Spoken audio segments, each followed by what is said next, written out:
पुराने जमाने की बात है। नूराबाद नाम का एक गांव था।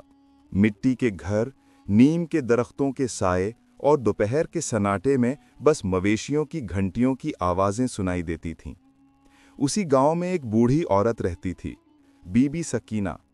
उसके सफ़ेद बाल अक्सर दुपट्टे के नीचे से झलक जाते, चेहरे पर झुर्रियों के जाल थे, मगर आंखों में ईमान की रोशनी बाकी थी। बीबी सकीना के 2 बेटे थे, कामिल और नसीर। शौहर के मरने के बाद उसने दोनों को अपने हाथों की मेहनत से पाला। मिट्टी गूंधी, तिनका तिनका जोड़ा, कपड़े सिए और कभी किसी के खेतों में मजदूरी की। गांव वाले उसकी इज्जत करते थे कि वो भीख नहीं मांगती थी बल्कि मेहनत करती थी। वक्त गुजरता गया, बेटे बड़े हुए, शादियां हुईं।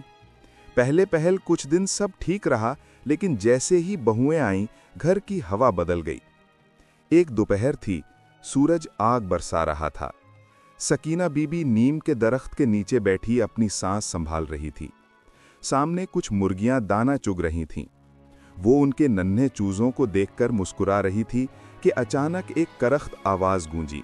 अरे अम्मा, कितनी बार कहा है, यहां मत आ बैठा कर, मुर्गियां तुझे देखकर डर जाती हैं। ये आवाज नसीर की बीवी हाजरा की थी। बीबी सकीना चौंकी, खाली नजरों से बहू को देखा, फिर आहिस्ता से बोली, दिए, अंदर दिल घबरा रहा था, सोची बाहर थोड़ी हवा ले लूं। हाजरा ने तंजिया हंसी हंसी और बोली, हवा ले ले पर मुर्गियां मत भगा, जा अंदर रोटी रखी है, खा ले। बीबी सकीना ने घुटनों पर हाथ रखकर बड़ी मुश्किल से उठना शुरू किया। पुराने चप्पल पैरों में पहने और लरसते कदमों से अंदर चली गई। अंदर कमरे में सूखी रोटी और एक प्याज रखी थी। उसने दुख से खाने को देखा। ओ हाजरा धिये, अगर थोड़ा सा सालन हो तो ला दे, प्याज नहीं खाया जाता मुझसे। बहू ने पहले तो सुना नहीं, मगर फिर गुस्से से आकर खड़ी हो गई। हाँ, तो तू बड़ी रानी है ना, कभी सालन चाहिए, कभी दूध। पहले खर्चे कम थे क्या, जो मुफ्त की रोटियां भी तोड़ने आ गई? जा शुक्र कर कि रोकी सूखी मिल रही है, तेरे जैसे तो सारा घर उजाड़ देते हैं। सकीना बीबी की आंखों में आंसू आ गए। उसने चुपचाप रोटी के टुकड़े पानी में भिगोए और कांपते हाथों से खाने लगी। दोपहर को नसीर की बेटी स्कूल से आई तो माँ बेटी खुशी से सालन के साथ खा रही थीं। पास ही ठंडी लस्सी का डोल रखा था। बीबी सकीना सहन में बैठी अल्लाह का शुक्र अदा कर रही थी, मगर दिल कहीं अंदर से खाली सा था। उसके दूसरे बेटे कामिल का घर भी ज्यादा दूर नहीं था, मगर वहां भी बहू का मिजाज कुछ ऐसा ही था। दोनों बेटे अब मजदूर थे। पहले उनके पास ठेकेदार की जमीन थी, मगर तंगी का रोना रोते रोते वो जमीन भी छिन गई। गांव वाले कहते, सकीना बीबी साबिर औरत है, जो शुक्र करती है अल्लाह उसको और देता है।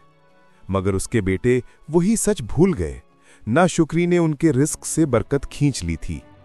एक दिन नसीर के घर में शोर उठा, हाजरा जरा पानी तो पिला, बड़ी गर्मी है, सूरज तो आग बरसाए हैं। नसीर बोला, अभी लाती हूं, बस खाना नीचे उतारती हूं। वो हांडी चूल्हे से उतारती हुई बोली। गुड्डू को कई दिन से गोश्त की जिद थी, आज बड़ी मुश्किल से थोड़ा सा खरीदा है, वो आएगा तो पकाऊंगी। दरवाजा खुला, कामिल आया। आओ आओ भाई, बड़े दिनों बाद याद आई है तुम्हें, आओ लस्सी पीना। नसीर हंसा। कामिल के चेहरे पर संजीदगी थी। मैं लस्सी पीने नहीं आया नसीर, 2 बातें करने आया हूं। अम्मा मेरे पास नहीं रहेगी अब, बस तंग आ गया हूं इसकी रोज की फरमाइशों से। कभी दूध चाहिए, कभी सालन नहीं खाया जाता। तेरे घर रोज गोश्त पक जाता है, तू रख ले अपने पास। नसीर हैरान हुआ। क्या कह रहा है तू? तू खुद अम्मा को जबरदस्ती मेरे घर लाया था, मैंने तो नहीं निकाला था। और तू जानता है कि आजकल मेरा कोई काम नहीं। रजिया कपड़े सी के घर चलाती है, कहां से खिलाऊं मैं अम्मा को? कामिल ने बेजारी से हाथ हिलाया। मैं कुछ नहीं जानता, कल मैं आऊंगा और अम्मा को ले जाऊंगा। ये कहकर वो दरवाजा धकेलकर बाहर चला गया। नसीर के चेहरे पर सख्ती आई, मगर दिल में कुछ नर्म सा एहसास भी जागा। कुछ भी हो, अम्मा तो हमारी मां है, किसी बोझ की तरह नहीं। मगर इस एहसास को संभलने का मौका नहीं मिला। रजिया कमरे से निकली, बर्तन धोती बोली, अगर तू अम्मा को यहां लाया ना तो मुझसे बुरा कोई ना होगा।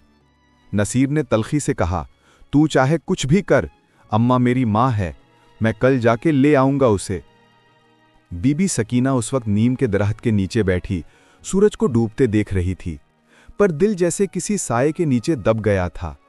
उसे एहसास होने लगा था कि अब दोनों बेटे उसके सहारे नहीं, उसके भागने से बचने की सोच में हैं। हवा में हल्की सी नमी थी और दरख्तों की पत्तियां सरसरा रही थी। बीबी सकीना के लब हिल रहे थे। ए रब, मैंने इनके लिए अपनी नींदें कुर्बान की, इनके लिए दुआएं मांगी, आज ये मुझे बोझ समझने लगे।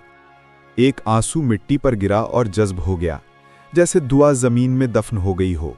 अगली सुबह सूरज की किरणें जब कच्चे सहन में फैलीं तो बीबी सकीना ने अपनी चादर दुरुस्त की। रात भर नींद नहीं आई थी। बहू के ताने कानों में गूंज रहे थे। मुफ्त की रोटियां तोड़ने आ गई है। उसके दिल में जैसे कोई खंजर घूम गया। उसने अपनी बूढ़ी उंगलियों से तस्बीह के दाने टटोले और आहिस्ता से कहा, ए परवरदिगार, अगर मैं वाकई बोझ हूं तो मुझे माफ कर दे। उसी वक्त दरवाजे पर साया पड़ा। नसीर की बीवी रजिया पानी के घड़े से लोटा भरती हुई निकली तो उसने अम्मा को चारपाई पर बैठे देखा। अम्मा, यहीं बैठी हो, अंदर जाकर आराम कर लो। बीबी सकीना मुस्कुराई। बेटी, बाहर की हवा अच्छी लगती है, बस दिल घबरा जाता है अंदर। रजिया ने तन से कहा, हवा अच्छी लगती है ना, मगर जब तू चलती है ना तो मेरा चूल्हा बुझ जाता है। हर वक्त कुछ ना कुछ मांगती रहती हो। बीबी सकीना चुप हो गई। कभी कभी खामोशी सबसे बड़ी दुआ बन जाती है। उसी दोपहर नसीर घर आया, चेहरे पर पसीना, कपड़े मिट्टी से भरे। रजिया, पानी दे जरा, बड़ा थक गया हूं। रजिया ने चूल्हे से हांडी उतारते हुए कहा, अभी लाती हूं, बस देखो आज क्या पका है। कैसा खाना है आज, बड़ी खुशबू आ रही है। नसीर ने खुश होकर कहा, गोश्त पका है गड्डू के लिए, कई दिनों से जिद कर रहा था। ये सुनते ही अम्मा की आंखों में हल्की चमक आ गई। बेटी, अगर थोड़ा सा गोश्त मुझे भी दे दे तो मैं रोटी नरम कर लूं। रजिया ने हांडी का ढक्कन बंद किया और तलखी से बोली, नहीं अम्मा, ये गड्डू के लिए है, तेरी खातिर अलग सालन कहां से लाऊं? तू तो प्यास से भी गुजारा कर सकती है ना। बीबी सकीना ने निगाह झुकाई। हाँ ठीक है बेटी, प्यास ही ठीक है। इस लम्हे दरवाजा खुला, कामिल अंदर आया। अस्सलाम वालेकुम। रजिया चौकी। अरे भैया कामिल, बड़ी मुद्दत बाद आए हो, आओ बैठो।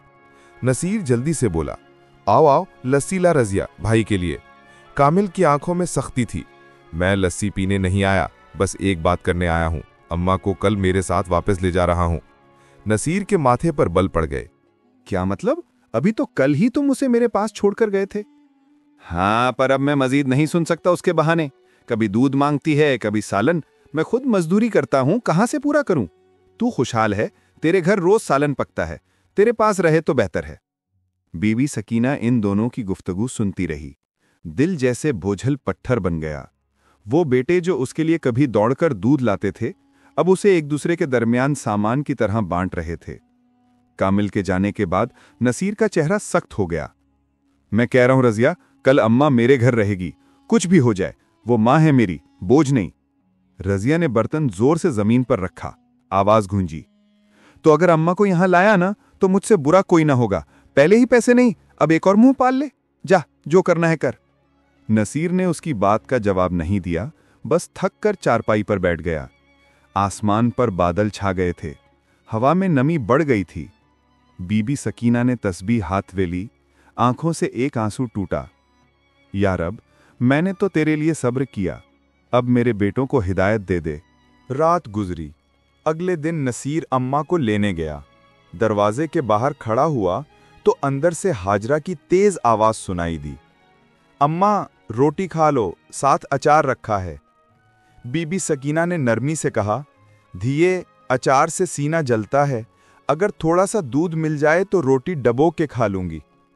बस बस, तेरी इन्हीं फरमाइशों ने तो मेरा दिमाग खराब कर दिया है।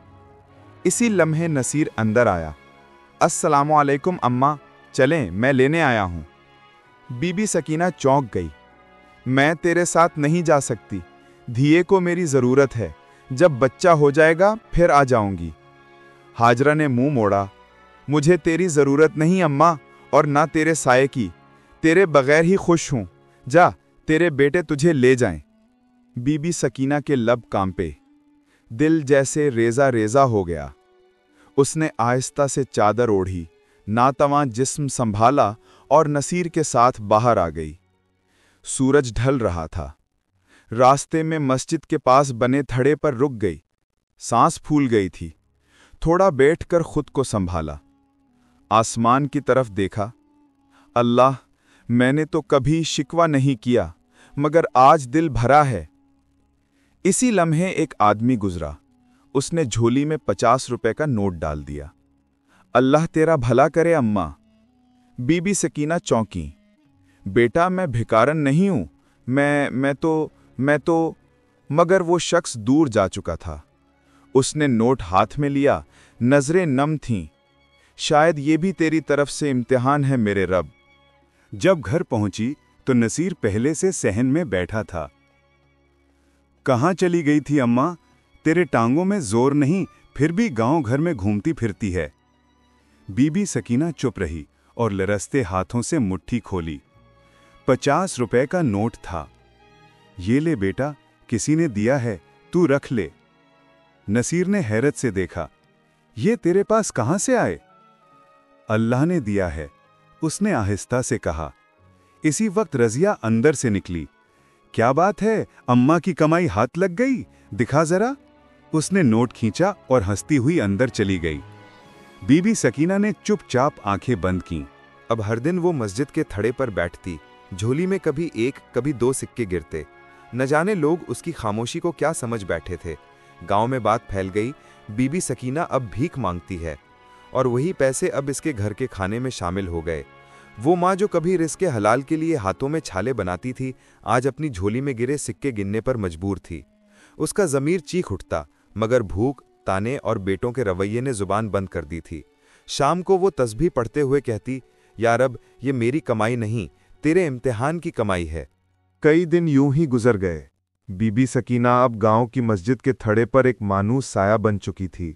सुबह से शाम तक तस्बीह के दाने गिरते रहते और कभी कभार कोई राहगीर उसकी झोली में चंद सिक्के डाल देता।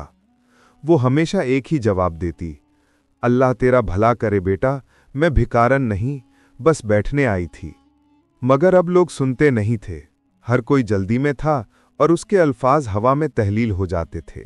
गांव की औरतें गुजरतीं तो कहतीं, बेचारी अम्मा, बेटों ने तो भीख पर लगा दिया। कुछ अफसोस से सर हिलातीं, कुछ तंज से हंसतीं। एक दिन दोपहर के वक्त नसीर की बीवी रजिया अपनी सहेली से बोली, सुन मरियम, तूने सुना? अम्मा तो खूब कमाती है अब, रोज झोली भर के पैसे लाती है और सब हमें देती है। मरियम चौंकी, क्या वो खुद भीख मांगती है? हाँ, मस्जिद के पास बैठी रहती है। लोग समझते हैं भिकारन है, मगर हम तो फायदा उठा रहे हैं। ये बात कुछ ही देर में सारे महल्ले में फैल गई। उधर दूसरी तरफ कामिल की बीवी हाजरा को भी ये खबर पहुंची। उसका दिल हसद से भर गया। अरे, तो रजिया अम्मा की कमाई अकेले खा रही है, हम क्यों ना लें अपना हिस्सा? शाम को कामिल घर आया तो हाजरा ने तंजिया अंदाज में कहा, तेरे भाई नसीर ने तो अम्मा को सोने की मुर्गी बना लिया है। अम्मा भीख मांगती है और रजिया पैसे रख लेती है। कामिल चौंक गया। क्या कह रही है तू? पूरा गांव कह रहा है, जाके देख ले मस्जिद के पास। कामिल के चेहरे पर शर्मिंदगी और गुस्सा एक साथ आया। कल ही जाके देखता हूं, अगर ये सच हुआ तो अम्मा को वापस ले आऊंगा। अगले दिन सुबह वो नसीर के घर पहुंचा। दरवाजा खोलते ही बोला, अरे नसीर, जरा बाहर आ। क्या बात है? बस 2 टोक बात है। अम्मा अब तेरे पास नहीं रहेगी, मैं ले जा रहा हूं। नसीर चौंका, ये क्या बात हुई? अभी तो तुमने खुद कहा था कि तंग आ गए हो। कामिल धाड़ा, तंग नहीं, गैरत आ गई है। तू मां को भीख मंगवाता है, सारे गांव में चर्चा है। नसीर ने तड़प कर कहा, झूठ है, मैं तो खुद अम्मा से मना करता हूं, वो खुद जाती है मस्जिद में। हाँ, तू बड़ा पारसा है ना? कामिल ने दांत पीस कर कहा, सब जानता हूं मैं, तूने अम्मा के पैसे भी रजिया को दिए और अब बहाने बनाता है। बीबी सकीना कमरे में बैठी थीं, आवाजें सुनकर बाहर निकलीं। बेटो, झगड़ा क्यों कर रहे हो? मैंने किसी को कुछ नहीं दिया, मैं बस मस्जिद में बैठती हूँ, वहीं कोई दे देता है। मैं तो भिखारी नहीं हूँ बेटो। लेकिन दोनों बेटे एक दूसरे के कपड़े पकड़कर लड़ने लगे। किसी ने माँ की बात नहीं सुनी। सहन में धूल उड़ने लगी।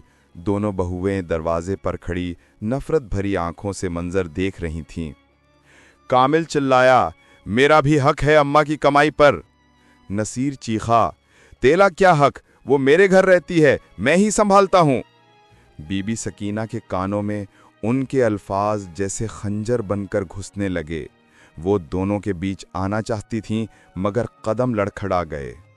वो वहीं जमीन पर गिर गई। चादर का एक कोना उड़कर अलग जा गिरा। झुर्रियों वाले चेहरे पर आंसू बह निकले, होंठ लर्जे। मेरे रब, मैंने तो सिर्फ मोहब्बत मांगी थी, रिस्क नहीं। नसीर और कामिल की लड़ाई थम गई। दोनों ने एक साथ मां की तरफ देखा। बीबी सकीना का जिस्म साकित था, आंखें आसमान की तरफ खुली रह गई थीं। नसीर के हाथ कांपने लगे। अम्मा, अम्मा उठो ना, देखो हम नहीं लड़ेंगे। कामिल के होंठों से आवाज न निकली। वो जमीन पर बैठ गया। हमने क्या कर दिया नसीर?